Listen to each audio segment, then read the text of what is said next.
été organisée par l'Alliance BMS-Pfizer sur les anticoagulants. Loïc Bell, vous étiez présent à cette réunion. Quels sont les messages à retenir ? Merci, une réunion extrêmement intéressante. Dans la fibrillation auriculaire, les AVK, par rapport au placebo, vont diminuer de 50% le risque embolique. Et les AOD, par rapport aux AVK, vont encore une fois diminuer de 20% ce risque ischémique et surtout de diminuer de 10% le risque hémorragique. Alors une belle présentation a été faite sur les patients à ne pas anticoaguler. Et donc, 4 types de patients ont été décrits. Le premier, c'est le patient masculin, Schatz-Vasque à 0. Et celui-là ne doit pas être anticoagulé. Et la femme qui est Schatz-Vasque 1 ne doit pas être anticoagulée non plus. Donc si elle revient aux urgences pour une fibrillation auriculaire paroxystique, il faut être consistant et ne pas l'anticoaguler. Le deuxième type de patient, c'est le patient qui est contre-indiqué aux anticoagulants. Pensez à la fermeture de l'auricule gauche. Le troisième type de patient, c'est la fibrillation infraclinique, découverte de façon complètement fortuite sur un pacemaker par exemple. Et ces patients-là doivent-ils être anticoagulés? On se pose la question. Les essais sont en cours pour le savoir, mais c'est absolument pas tranché.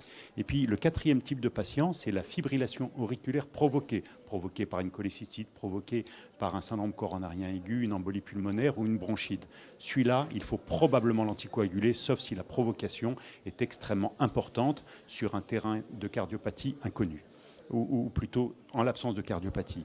Et puis ensuite, il y a eu un beau topo sur 3 situations cliniques extrêmement pratiques. Le premier cas, c'était un patient admis pour un choc électrique externe pour une fibrillation auriculaire persistante ou permanente et qui avait une dose d'apixaban de 2,5 x 2 par jour, alors qu'il méritait 5 mg x 2. Que faire? Renvoyer le patient chez lui ou faire... L'hospitaliser Non, renvoyer le patient chez lui ou faire une échographie transœsophagienne pour pouvoir lui faire le choc électrique externe, mais en tout cas pas lui faire le choc électrique avec une dose inappropriée d'apixaban. Le deuxième patient, c'est un patient qui rentre, mais c'est extrêmement fréquent aux urgences, avec une fibrillation auriculaire dont on pense cliniquement qu'elle dure depuis moins de 48 heures. Oui, ce patient, sur la foi de la clinique, même si médico-légalement, il aurait fallu avoir une documentation du début récent de cette fibrillation auriculaire, ce patient-là, je peux tenter de le réduire sans attendre 3 semaines.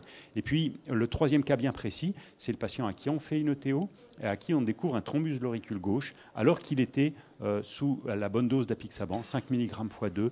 Ce patient-là, que faut-il y faire? Peut-être rajouter une dose d'aspirine, peut-être jouer la carte de la dose d'anticoagulant, d'AOD, pour la maladie thromboembolique veineuse, soit le double de la dose pendant 3 semaines. C'était une solution qui était choisie par le panel d'experts et qui est assez séduisante.